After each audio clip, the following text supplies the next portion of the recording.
The echoes of Hollow Mercy Hospital.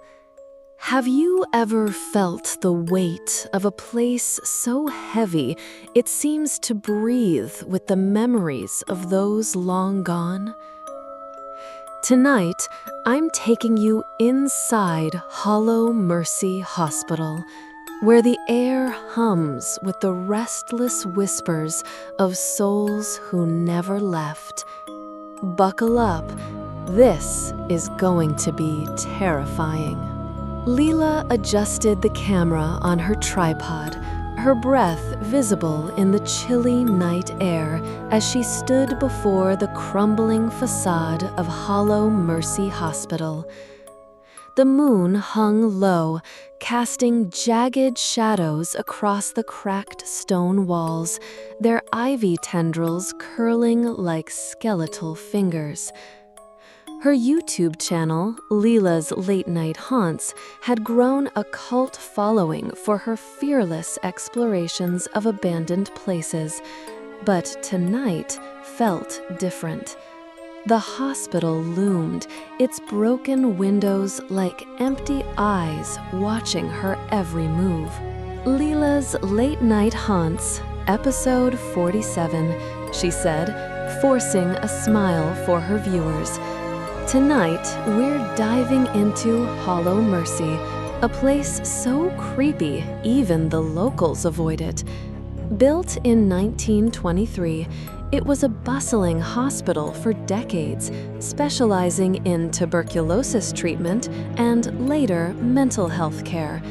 But in 1987, it shut down after reports of patient neglect and unexplained deaths.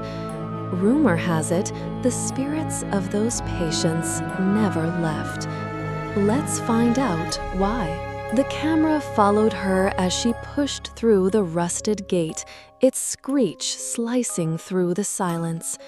The grounds were overgrown, littered with rusted gurneys and shattered glass.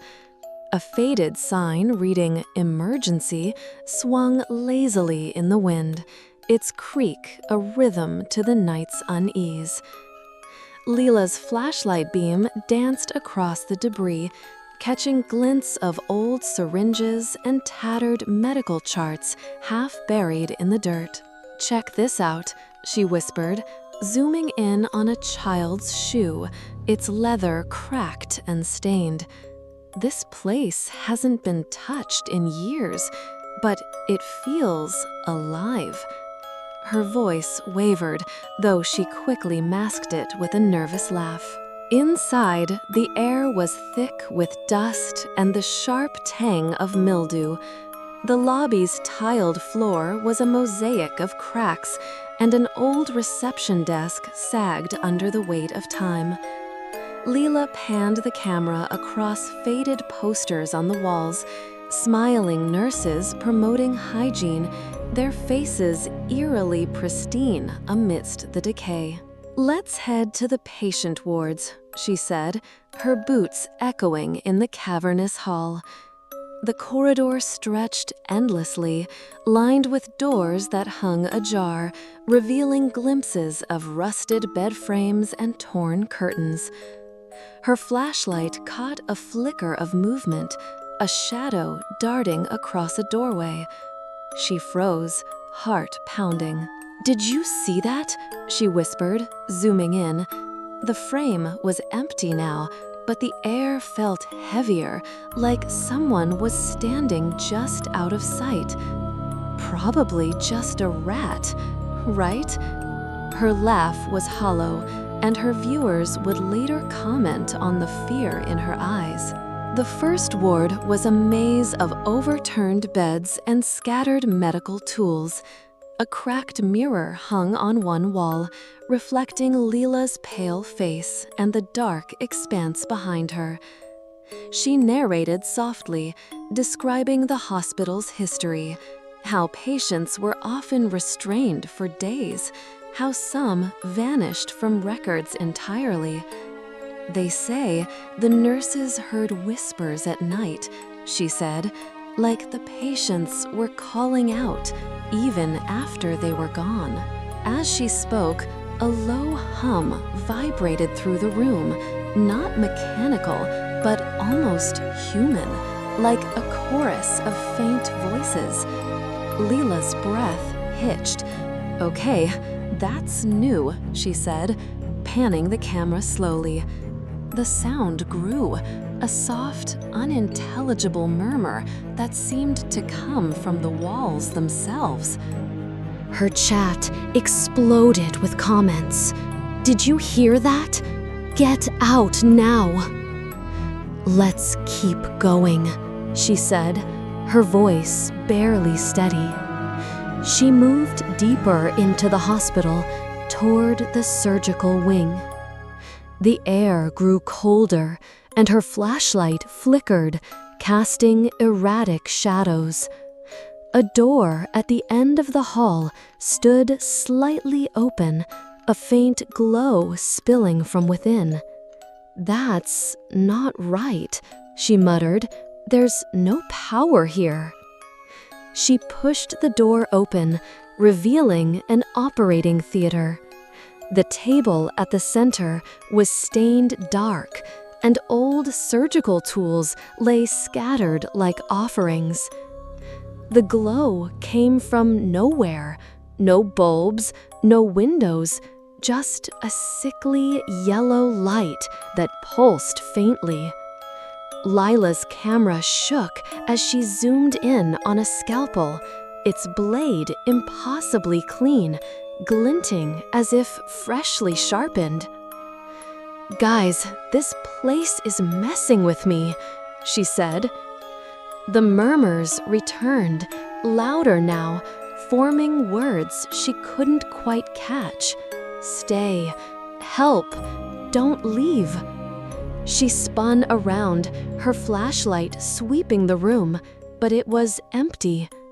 Yet the voices grew, overlapping, desperate, as if clawing at her from all sides.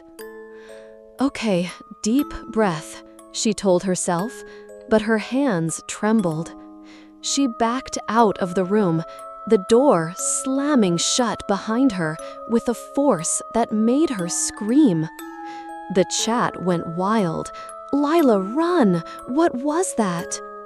She stumbled into the next corridor, her flashlight now barely cutting through the darkness. The walls seemed to pulse, their peeling paint forming fleeting shapes, faces, hands, eyes. A child's laugh echoed, sharp and wrong, followed by the sound of bare feet slapping against the floor. Lila whipped around, but the hall was empty. "I'm not imagining this," she gasped, her voice raw. "Something's here." She reached a stairwell leading to the basement, where the hospital's morgue was rumored to be. Against her better judgment, she descended, the air growing colder with each step. The camera caught her wide eyes, her breath coming in short bursts. The basement was a labyrinth of low ceilings and rusted pipes. The morgue door was heavy steel, its surface scratched with what looked like claw marks. Lila hesitated, her hand on the handle. "I don't know if I can do this," she admitted, her vulnerability raw for her viewers. But the chat urged her on, and she pushed the door open. The morgue was a nightmare. Stainless steel tables gleamed faintly under her flashlight, and the air was thick with a metallic scent. Drawers lined the walls, some ajar, revealing tattered shrouds inside.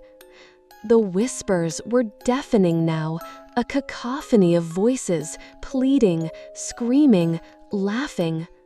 Lila's camera shook violently as she panned across the room, catching a glimpse of someone standing in the corner. A figure in a tattered hospital gown, its face obscured by matted hair, swayed slightly. "Lila," a voice rasped, not from the figure, but from the air itself. She screamed, dropping the camera. The feed tilted, showing only her boots and the floor, but the audio captured everything. Her sobs, the relentless whispers, and a new sound, a wet, dragging noise, like something crawling closer.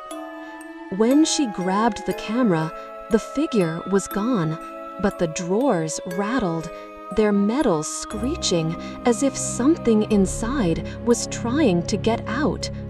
"I'm done," she cried, running for the stairs.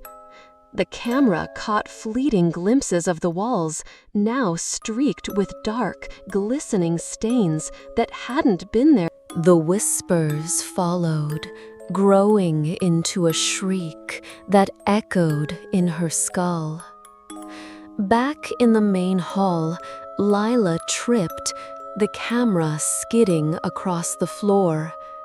The feed showed her scrambling to her feet, her face pale and streaked with tears.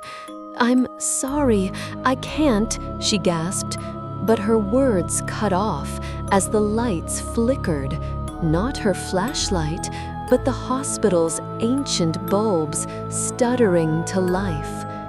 They cast a sickly glow, revealing figures in the shadows.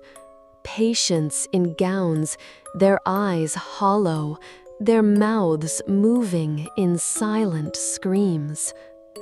Lila ran, the camera bouncing wildly.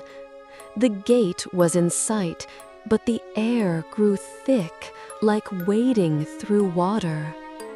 The whispers became a chant. "Stay with us, stay with us." She burst through the gate, collapsing in the grass, her sobs filling the audio. The camera fell, its lens catching the hospital's silhouette against the moon, its windows now filled with faint, glowing faces.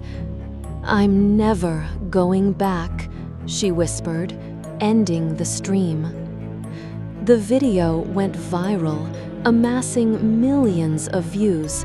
Fans analyzed every frame, swearing they saw faces in the static, heard voices in the white noise.